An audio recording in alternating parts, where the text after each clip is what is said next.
Welcome, everyone. Really excited to have Dr. David Eddy here. We are having an expert panel on gaming, addiction, and the mind. So really excited. David is an expert. I'll let him introduce himself in a second. And basically, today is going to be divided into three parts, like we've done with the other. Welcome, everyone. Really excited to have David, we're getting Dr. a little bit David of background Eddy noise here. from you, so we might need to We turn on are push to having talk, an potentially. expert panel on gaming, That's addiction, okay. and the mind. Yep. So really excited. Cool. All right, David awesome. is an expert. I'll There's a let little bit of him echo, I think, introduce happening. himself in a second. So And yeah, it's going to be basically, in three parts. So the today first part is we're going going to to focus be on divided into substance three use parts, disorders like and we've done with addiction. the other. The second part will be on Welcome, everyone. technology use. The third part on interventions. And as always with these expert panels, we love questions as well that folks might have, both on the YouTube stream and also in person. Please feel free to ask any questions that you might have. You can use the raise hand function, and basically in each section, I'll have a few questions for David, and then I'll open it up to the audience for some questions. And really grateful for everybody being here, and thank you, David, as well, for taking the time to come into Innerworld. So yeah, really excited to have you, and maybe you could just start by introducing yourself. Sure thing. Thanks, Noah. Thanks for having me. It's a pleasure to be here. I'm David Eddy. I'm a clinical psychologist at Massachusetts General Hospital and an assistant professor in psychiatry at Harvard Medical School. I do a little clinical work, but primarily I'm a researcher studying substance use disorder. Fantastic. So what is substance use disorder? Maybe we could start there. And what is addiction?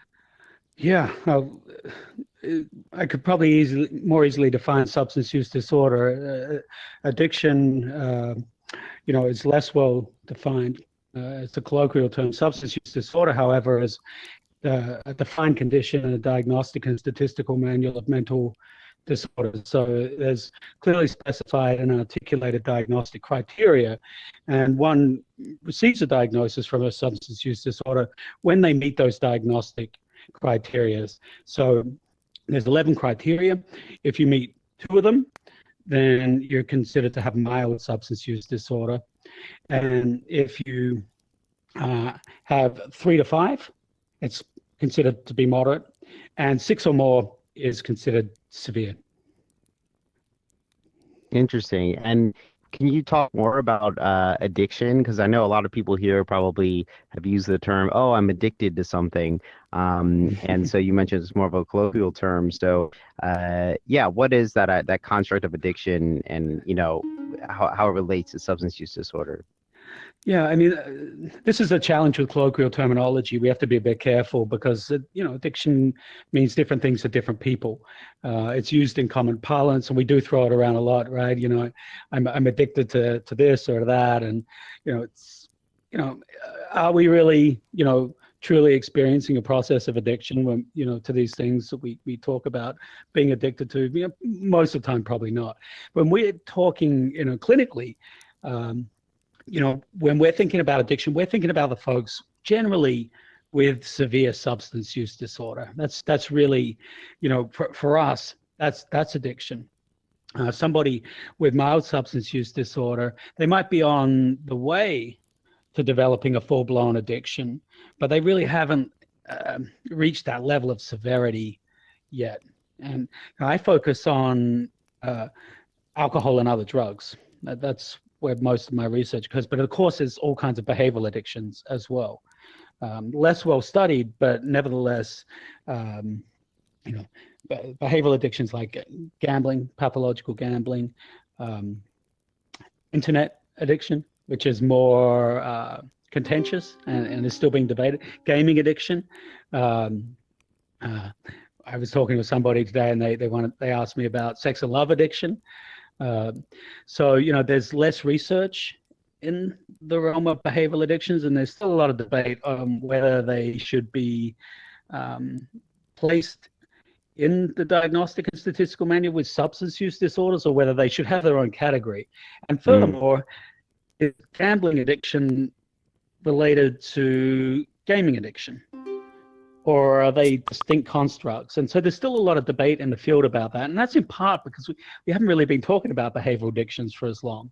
That's not to say they haven't been around. I'm sure, behavioral addictions have been around as long as humans have been around, as long as substance use disorder has been around, which is pretty much forever. We just haven't studied them as well. And so there's still a lot of debate in the field about how we should be studying them, how we should be thinking about behavioral addictions, and also how we should treat them.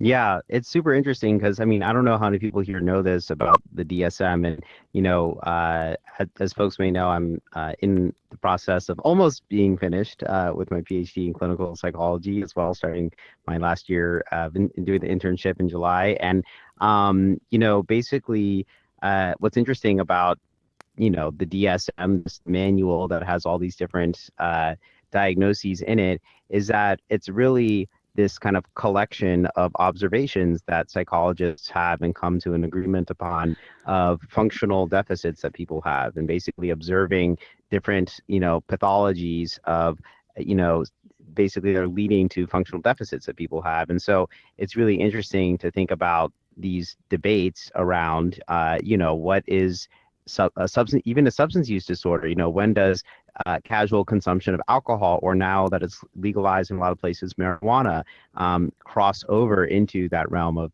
a substance use disorder? And tolerance is one construct that's important. People building tolerance to the substance, or withdrawal when they're not having the substance. But if you look at something like pornography consumption or gaming, it's interesting because that also might have tolerance that people build to the reward, the dopamine that they're receiving when they're Absolutely. gaining a level or something. I mean, I personally struggled with gaming addiction, or myself as a teenager. When I was 13, I realized I was gay and became depressed and escaped, and basically spent almost 10,000 hours playing runes. I don't know how many people here have heard of RuneScape. It's like World of Warcraft. I see some nods here. I feel like the VR, we're all avatars, so I feel like we're more likely to have heard of it. Sometimes I get blank stares, but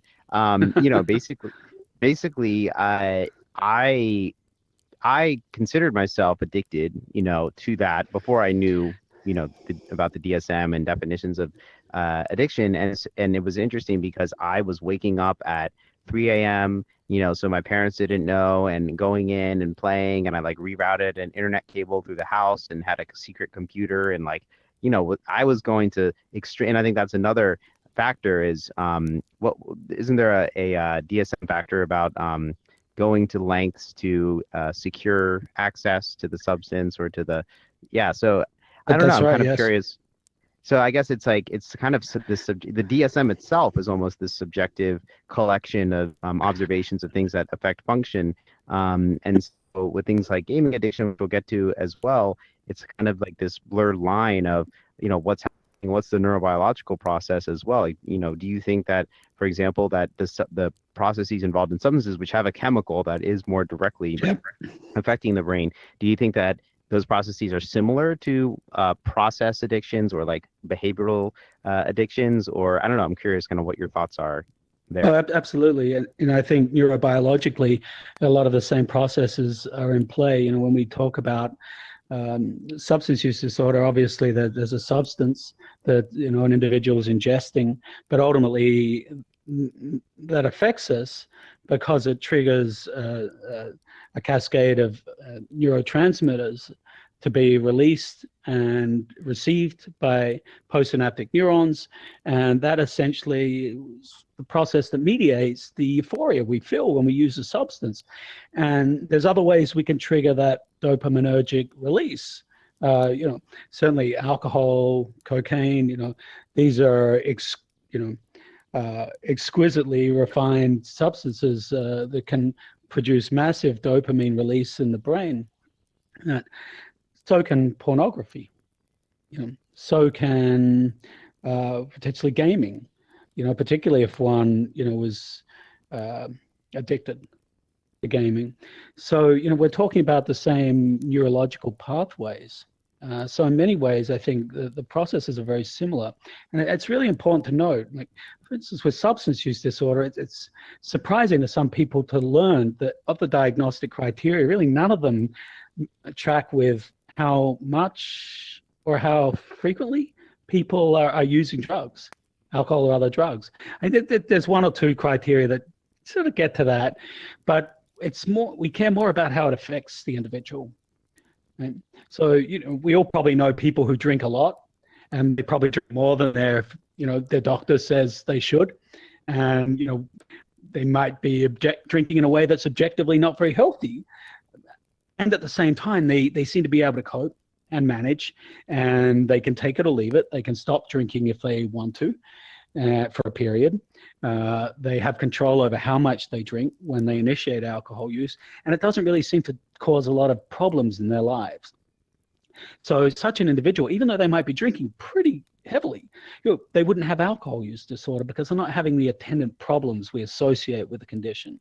Conversely, somebody could be drinking much, much less, but if it's affecting them adversely, if they're having trouble showing up for school or work, if they're having conflict in their relationships as a result of their substance use, if it's causing them mental distress, if it's exacerbating anxiety or symptoms of depression, for instance, it might be causing medical or psychological problems that people are aware of, and yet they continue to use the substances. So these are the kinds of problems we want to see, if we're diagnosing somebody with a substance use disorder. And similarly with the behavioral addiction, right? I mean, it's not necessarily problematic to play, to spend multiple hours a day gaming, right? But if it's impacting your ability, your functioning in school, at home, in your relationships, I would imagine some of those hiding behaviors that you talked about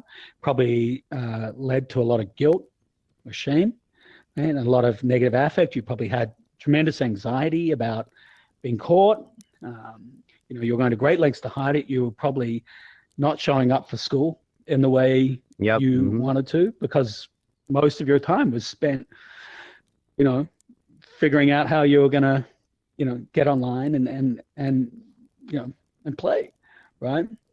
And so we're really looking for those functional impairments, and they're really the same between substance use disorders and behavioral addictions. Now, you mentioned tolerance, and I would say there is tolerance in behavioral addictions, like gaming and pornography. The more one is exposed to these things, maybe the less dopamine is released, and the more they need it. Right? And perhaps even withdrawal is in play as well. So in substance use disorder, when folks are chronically ingesting a substance, there are behavioral, biological, physiological, and neurobiological changes that occur. Essentially, the body and brain's way of coping with the onslaught of alcohol and other drugs. The brain makes sophisticated sort of molecular adaptations to cope, to maintain homeostasis. Of course, when you suddenly stop ingesting alcohol or other drugs, then there's a rebound effect.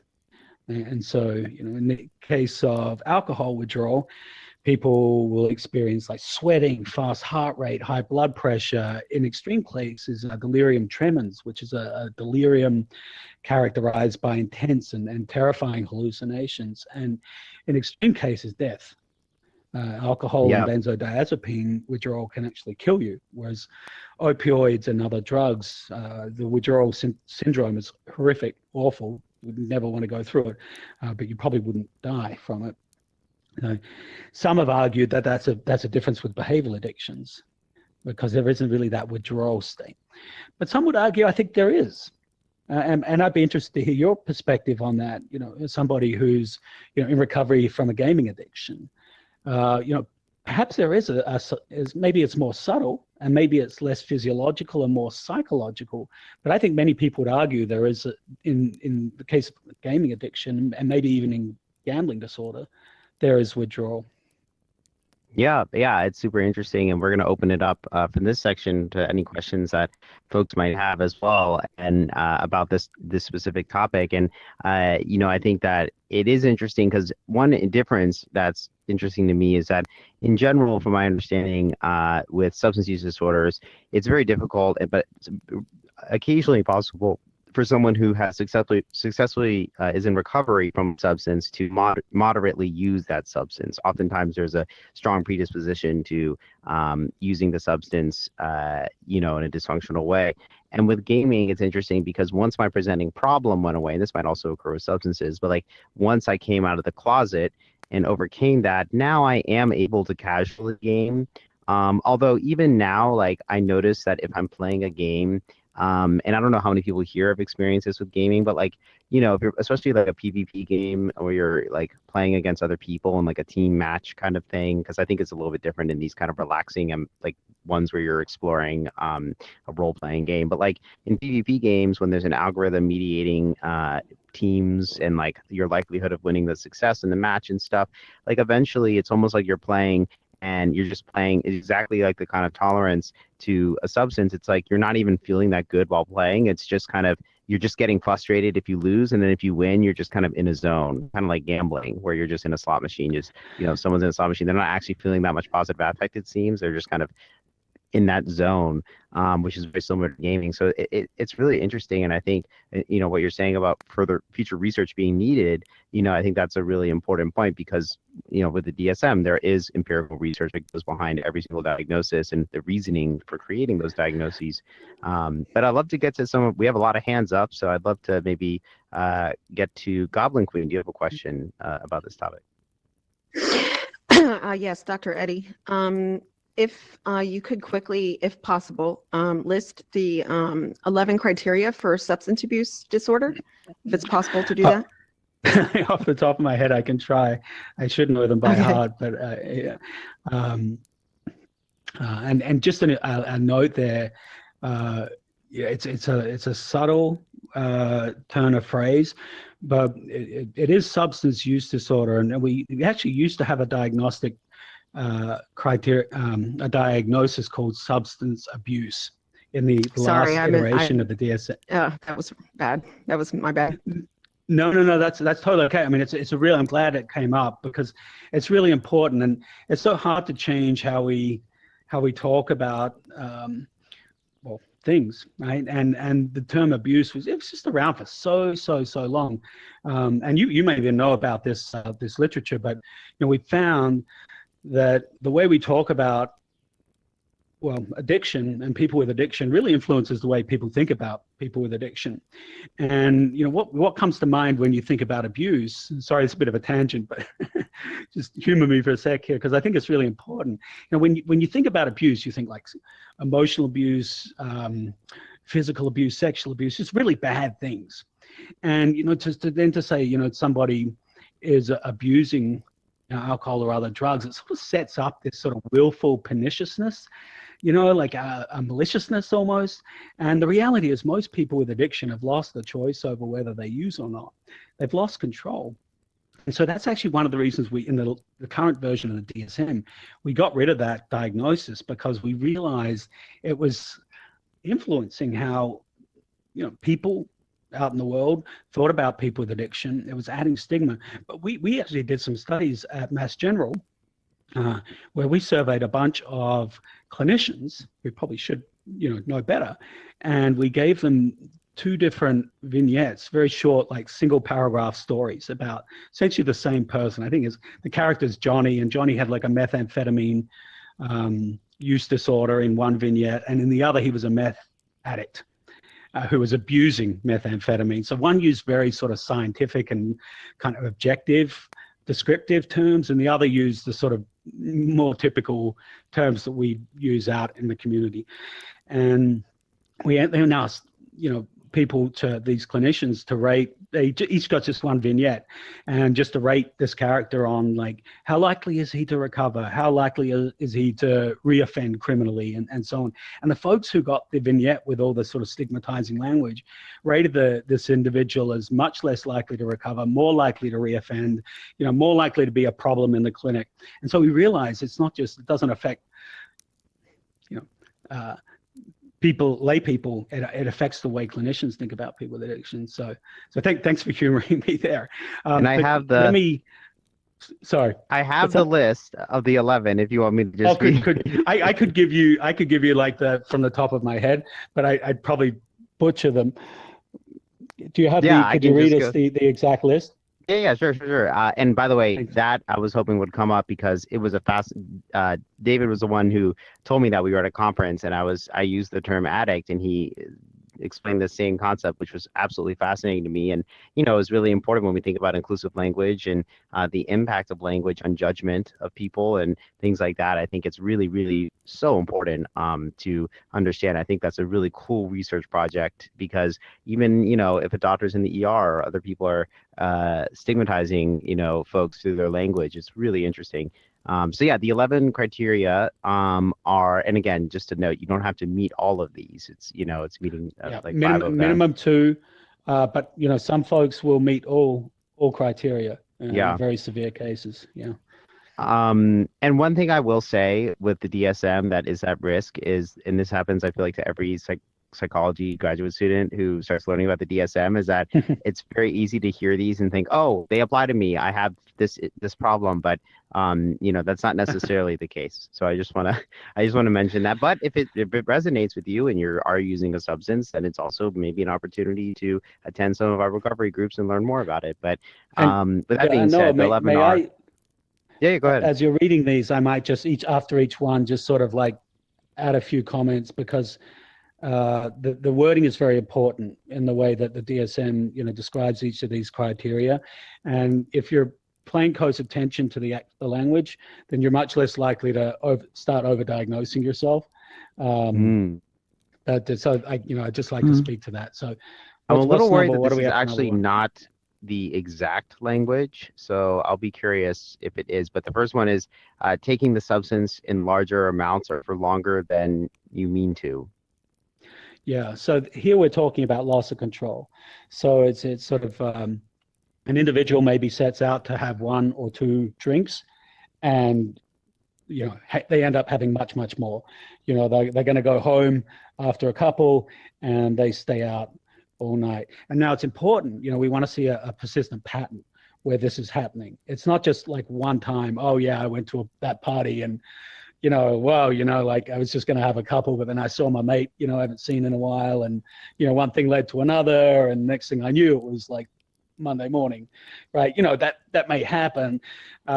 Maybe everybody's had some kind of experience like that, but we won't really need to see that that's sort of happening with some frequency for the individual to get that diagnosis, that criteria met. Okay, the second one is trying to cut down or stop using the substance, but being unable to. Yeah, so again, this sort of speaks to loss of control. So there's a persistent desire to either stop or cut back, and not being able to. Yeah, let's see. Needing more of the substance to get the desired effect, also called tolerance.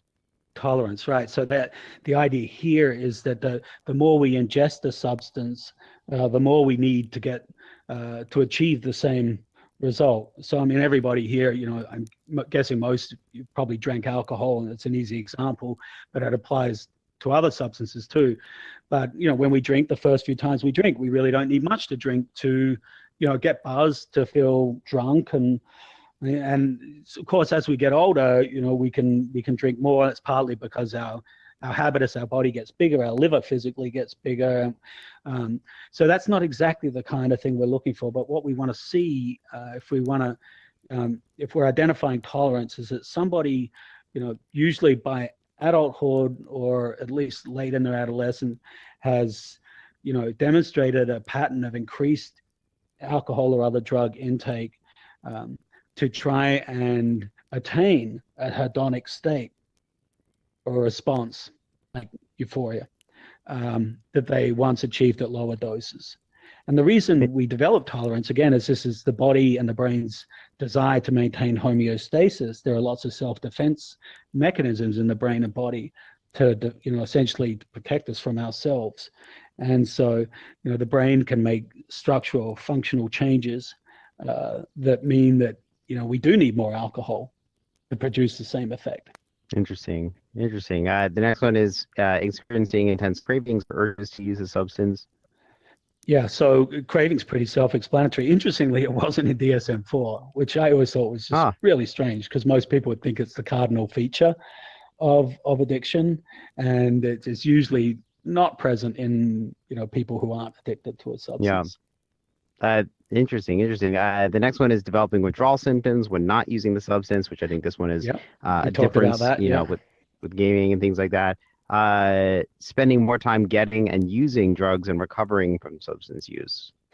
Yeah. So here, it's spending a lot of time, a significant amount of time, using a substance, trying to get your hands on a substance, or perhaps even sort of recovering from the effects of the substance. And most people with addiction or severe substance use disorder, you'll find that they are spending a lot, even if it's alcohol and they're, of age, whereas ostensibly it's not terribly difficult to get one's, primary substance.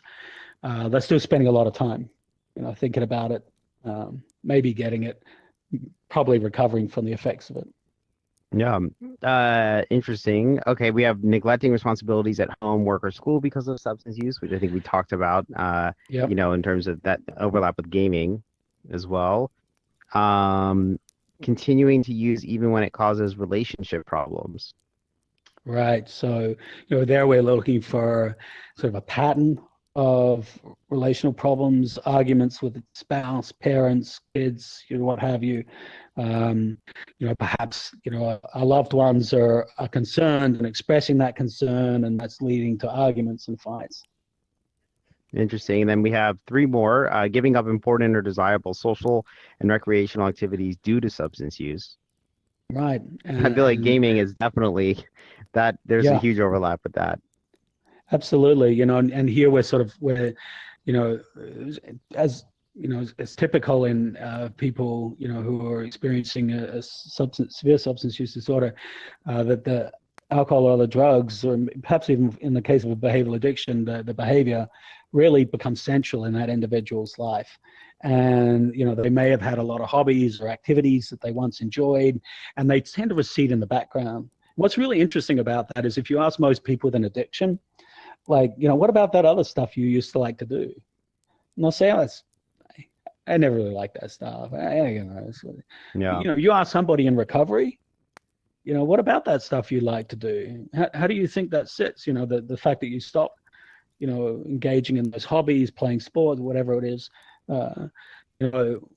when your substance use starts really take over. I mean, everybody says, oh yeah, I totally lost, the ability to enjoy those things. I lost my, ability to, focus on other things. And part of the reason for that is alcohol and other drugs, and perhaps, some behavioral addictions as well, hijack the reward systems of the brain in such a profound way that the kind of dopaminergic release that alcohol, for instance, can trigger, it's just so much more than what we would get in our environment usually, right? And we, evolutionary biologists and evolutionary psychologists think about these processes as conferring a survival function. Like it makes sense that we would, we'd have some kind of neurological reward when we find warmth, when we're cold, when we're having sex, procreating, getting food when we're hungry. I mean, these are all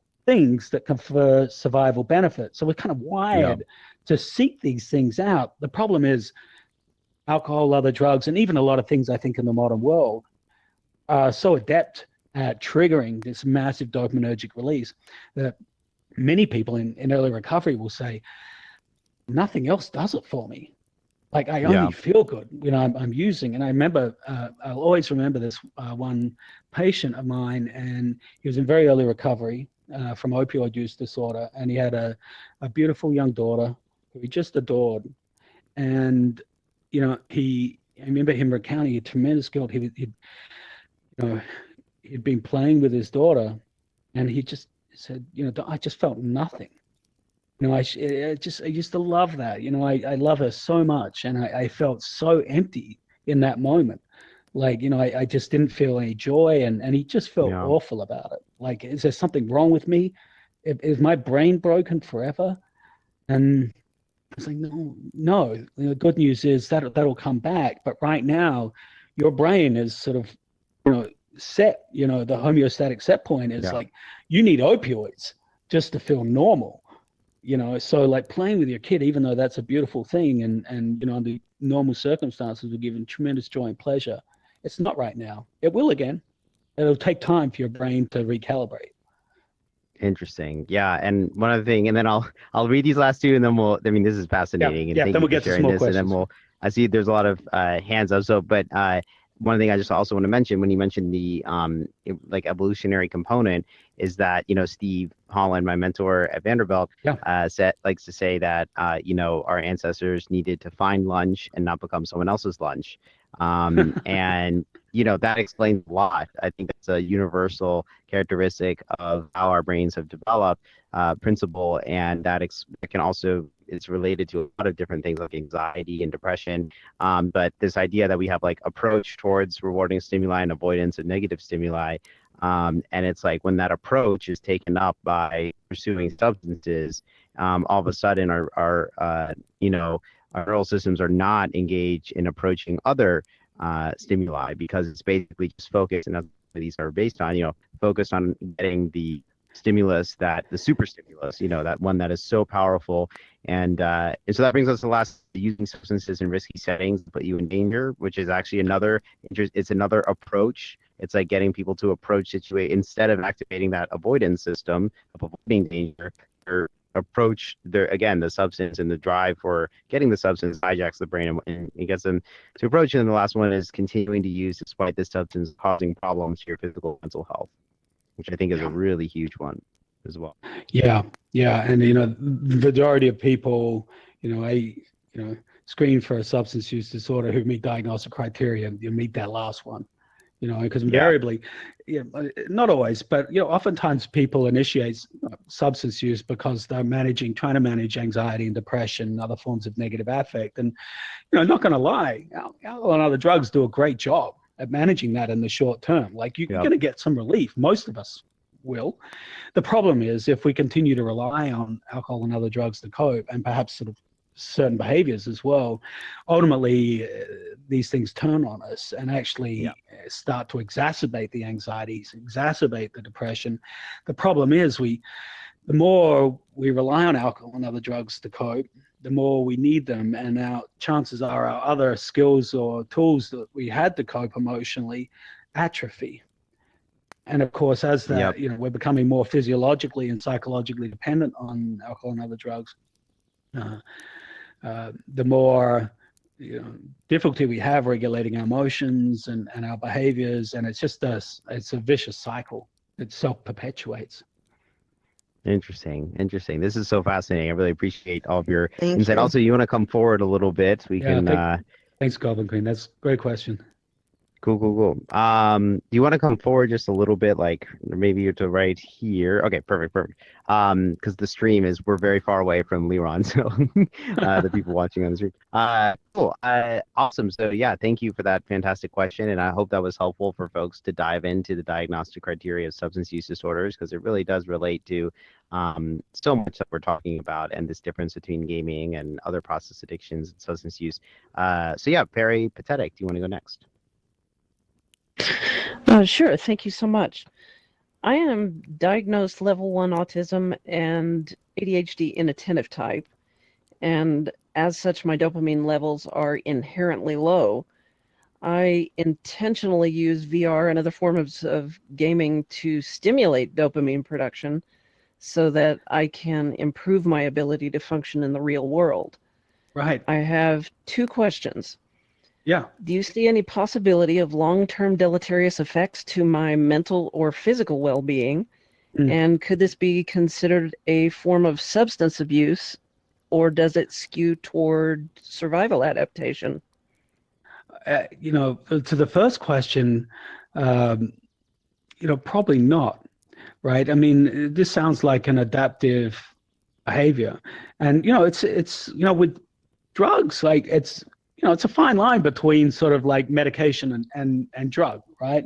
I mean, at certain doses, most drugs have some kind of function, right? It's just if we use them too frequently or at too high doses or in inappropriate contexts, that it can be problematic. And, I would argue that, many people's use of alcohol is largely adaptive and appropriate, and it's maybe a source of some release and some fun, and and for folks who can take it or leave it and have one or two and just sort of not drink every day. I mean, it's probably okay, right?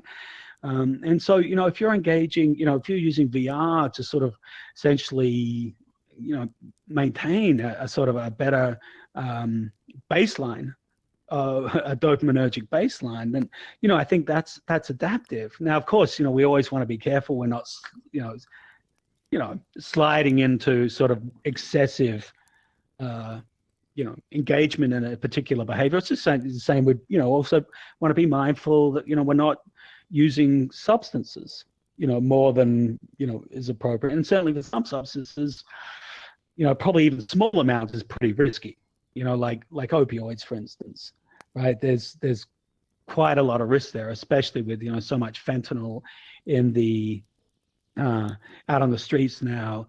There's obviously certain risks there, but yet at the same time, many people use opioids as prescribed to manage pain syndromes or pain conditions, and that's appropriate and helpful, and actually helps them have a better quality of life. So I think I answered part one. What was part two? Did I get to that?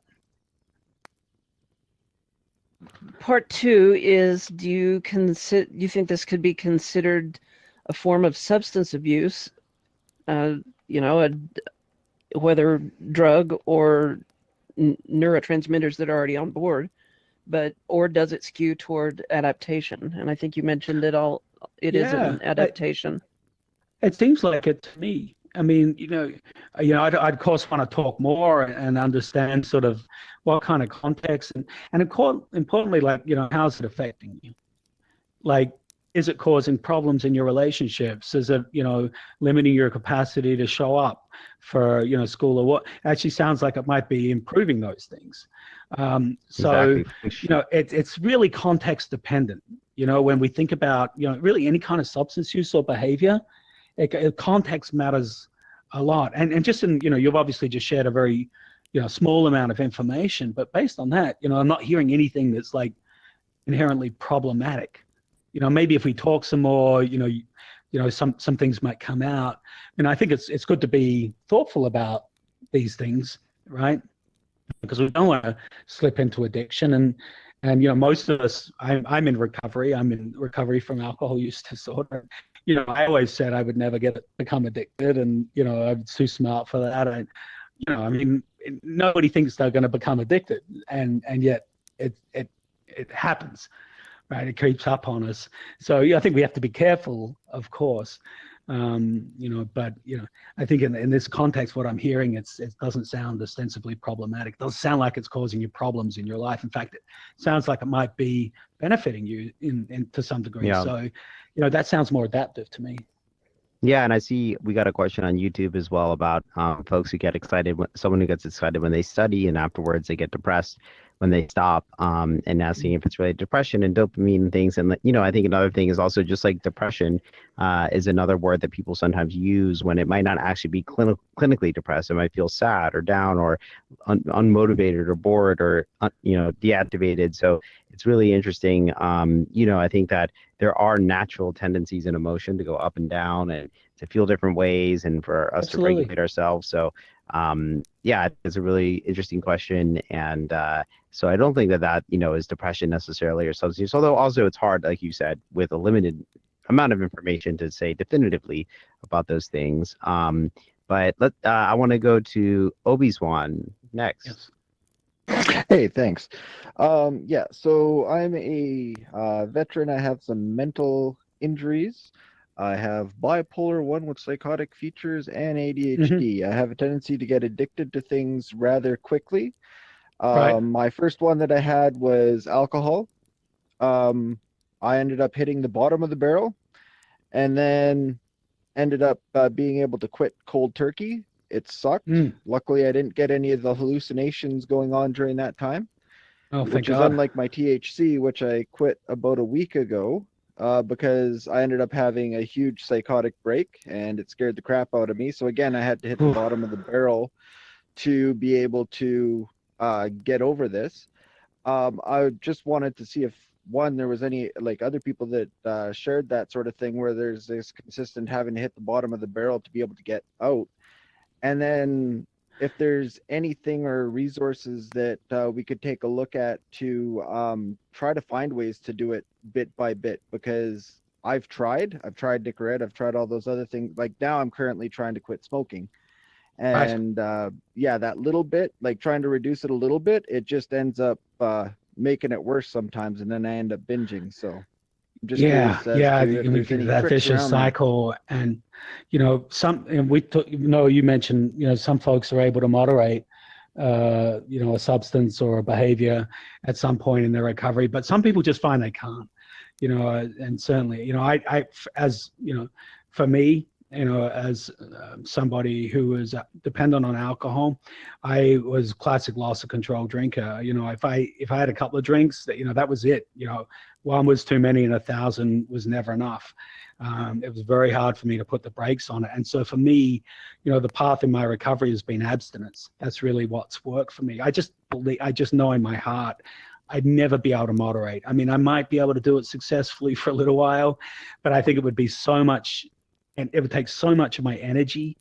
And I think I just don't think I'd be that happy. So for me, I've sort of made the choice, like complete abstinence from all substances is just, I think, how I'm going to have my best life. And that might be true for you too. Now, like, how do we get there? Well, easier said than done, right? I mean, sounds like you've actually done a great job overcoming, an alcohol addiction, and that's really dangerous. You've got to be really careful with alcohol withdrawal. I'm sure you didn't know that at the time, but it can be life-threatening. I didn't know that at the time, but yeah, it sucked. Yeah. And then I heard about what could happen. I'm like, oh shit. Yeah, after the fact. Oh, geez. Yeah. And your cannabis as well, like I get, I think a lot of people minimize cannabis and cannabis use disorder, but, addiction is addiction. It doesn't matter what you're addicted to. Like, it's awful, right? If you've lost an ability to stop or control your substance use and it's wrecking your life, it's a miserable existence. And, how do we overcome? Well, my recipe is like throw everything you got at it. It's cognitive behavioral therapy, working with a therapist. It's mutual help meetings are very effective for substance use disorder. It's platforms like this. It's medications sometimes for some people as well, for quitting nicotine. Nicotine treatments, nicotine replacement therapy can be really help. It's not for everybody. Some people can, like you said, some people can stop cold turkey and do fine, but others need a plan. They need to be working with a therapist who can give them the skills and tools they need. Some people, do really well in mutual help programs where they can get the support of peers who have walked the path, who are further down the path, and who can share their experience and pay that forward. So I don't really believe there's a right way to recover from addiction. I think, we each get to find our own path and what's going to work for us. And that can take a little bit of sort of research, and, checking out the different options. But we have options now, which is great. We have good therapies for addiction. We have great mutual help programs. We have some pretty good medications now. Depending on the addiction we're talking about. Yeah, thank you, David, for that response. And yeah, let's go to Red Eyed. Yeah, I want to thank you first off for being here. This is wonderful. This is a subject close to my heart. I am the behavioral addict. I am a gambler, and I've got 14 years without it. I got to tell you, the treatment center that I went to, Dr. David, is it's called Project Turnabout. And it was the first one in the United States. And I was fortunate enough to go to that. And they had the alcohol, people with alcohol and drug addiction on one side, and they had people with shopping disorders, and they used the word disorders back then, and of course, gambling. And one of the things I learned there, and I don't know if you've heard this, Dr. David, but one of the toughest addictions, and they called them all addictions, because that's what I tell everybody in the groups too, that you have that dependency. The bottom line is the gambler is the top one that they have found to be the one that's going to more than likely commit suicide. That was scary when I heard that, because I came close to hitting an 18-wheeler. And I share with my groups that it's so important to understand. It's okay. I don't mean to be emotional, but you know what? That's okay. something addicts do. Addicts stuff all their emotions. And when we come to realize that we've done that and done that to our families and our friends, and the guilt, like you talked, Dr. David, the guilt. Wow. Take a deep breath here, red-eyed. Yeah. The bottom line is, it was the alcoholics that saved my life, that got me to that recovery center. It was over 20 years ago. And I will tell you this much. I knew all about AA. I was an Alateen facilitator, Alatot facilitator, an AA facilitator, Al-Anon. I knew all the program inside and out, all about the traditions, all about the concepts. I was trying to work it, but until my addiction found me, I wasn't working it. I got to tell you, this particular platform has saved my life, because in the last 2 years, I wanted to go back to that addiction. My brain built up that tolerance to the point that that's what I expected to go to hide behind that machine. I didn't want to see people. I didn't want to know who you were. I wanted to hide. And that hiding is what I think addiction's about. My brother's got 44 years sobriety. And he always says, I had the ism before I had the alcohol. And Right. I had the shame before I had the addiction. And I always tell the people in our groups, it's that shame we're running from. And that's what we're trying to escape into, whether it's a bottle, a pill, a machine, a needle, it doesn't matter. If it's addiction, and I will not diagnose anyone. When they come in, they say, could I possibly be an addict? Could this make me an addict? Da, da, da, da, da. I look at them and I say, one, you need to talk to a clinical psychologist or a psychiatrist. I cannot diagnose, and I never would. But you know you. You do you. And if you know you're having a problem, whether it's shopping, cigarettes, whatever. The last thing I gave up out of my addictions was smoking. That was 7 years ago. And I took my time with each thing, because if you take and try to swallow everything all at once, you're almost setting yourself up for failure, because that's what I did. I tried to quit it all at once. I haven't given up my coffee, and I work every day not to swear. And fortunately, in here I don't. So that too saved me. But I tell them one other thing, David, too. I also tell them, you know what? If it works for you and it's not broke, don't fix it.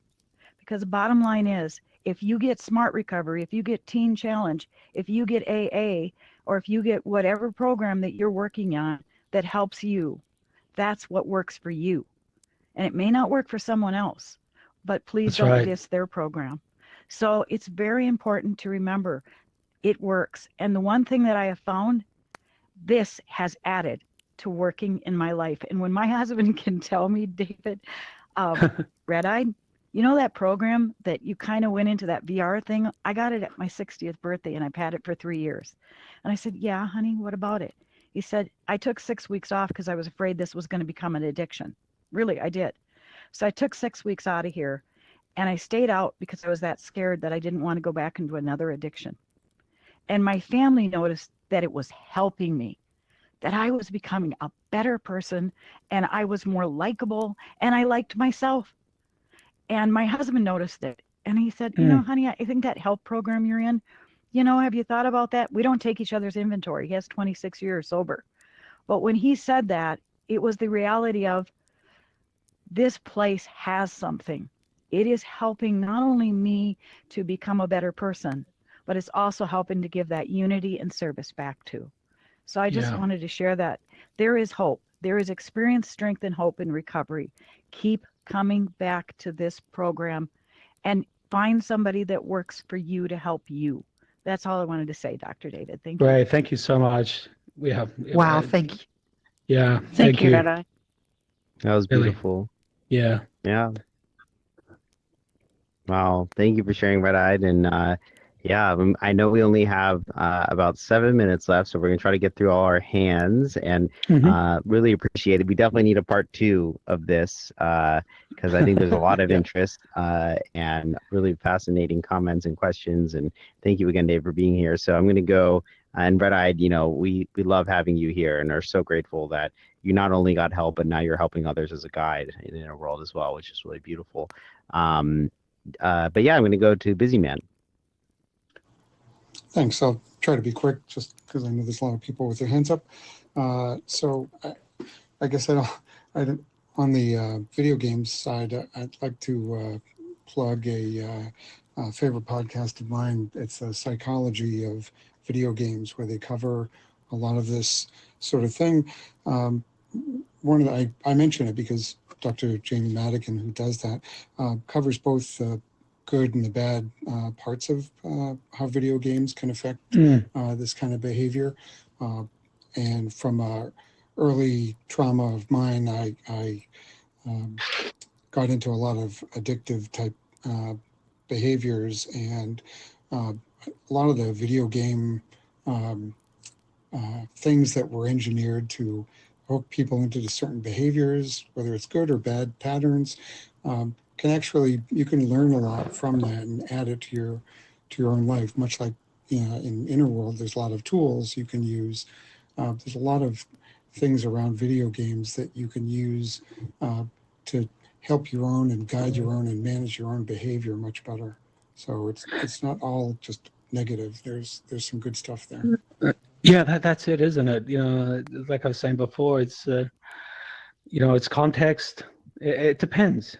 It's how we use a substance, the context in which we use, or the times or the ways in which we engage in a behavior. Playing video games, they I think probably on the whole produce more benefit than harm. Thanks for sharing that. Yeah, and feel free to share the podcast in the Discord as well, so that we other folks who want to check it out can thank you. see that. Great. Yeah, Tipo. Yeah, hi. Can y'all hear me? Yeah. Yes. Okay, just making sure. I've had network issues all day. So, I just want to echo a couple things that like people have been saying tonight. Like basically, of course, anything can be an addiction, like anything, and there's probably good addictions out there.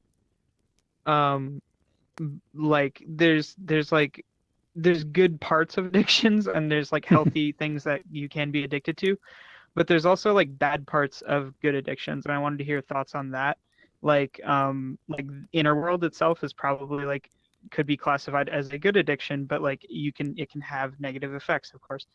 Like you can be spending too much time doing it when you could be doing something more productive or something like that. But also like this idea that I'm sure a lot of us have run into, I want to hear about this, is that addiction is a choice, quote unquote. I hate this mantra. It's really, really silly to me. And in that, or the idea that like addiction is a disease, but it begins with a choice, as if anybody would ever choose to be like literally destroying their lives with addiction. It's just silly to me. So I want to hear about both those things. Thanks for bringing those points up. And I think when I think about addiction, I do think about the severe end of the spectrum of substance use disorder or a behavioral problem. And so in that way, it's I understand addiction to be causing significant impairment and harm, and affecting one's quality of life and well-being in a significant and profound way. And so in that way, even a healthy behavior like exercising, somebody's engaging in it so much and it's causing significant problems in their life, I would say it's still a real problem. Now, probably don't want to give up exercise altogether, so we probably wouldn't take an abstinence-based recovery pathway. But it's tricky, when we think about people with eating disorders, like binge eating disorder, for instance. Like we can't just tell people to abstain from eating, so we have to work through that. So I think that's important to note. And what was the second? That like the idea that addiction is a choice, and that like addiction is a disease that begins with a choice. I find it to be silly. Yeah, I hate it too. And or rather just kind of oversimplifying the complexity of addiction, because that's kind of absolutely. You can understand why someone would come to that conclusion, but I personally don't subscribe to that. Sure. I mean, there is a degree of willful volition you know, when we pick up alcohol or other drugs. And yet at the same time, given the causes and conditions active in an individual's life at the time at which they initiate substance use, you could argue, a philosophical question, that how could things have been different? You know, how could things have been different? You know, we're all a product of our environment. We're all genetic, you know, we have a genetic predisposition. About 60% of the variance in addiction is accounted for by genetic factors. So how we metabolize a substance, how we respond to a substance or a behavior, how we process it, how it affects us, how it affects our mind, influence the probability that we're going to continue to engage in that behavior or use that substance again. And then, of course, our environment affects us and what's modeled to us. And what you hear time and time again is people with addiction, sure, at some point that they're making a choice, but were they really?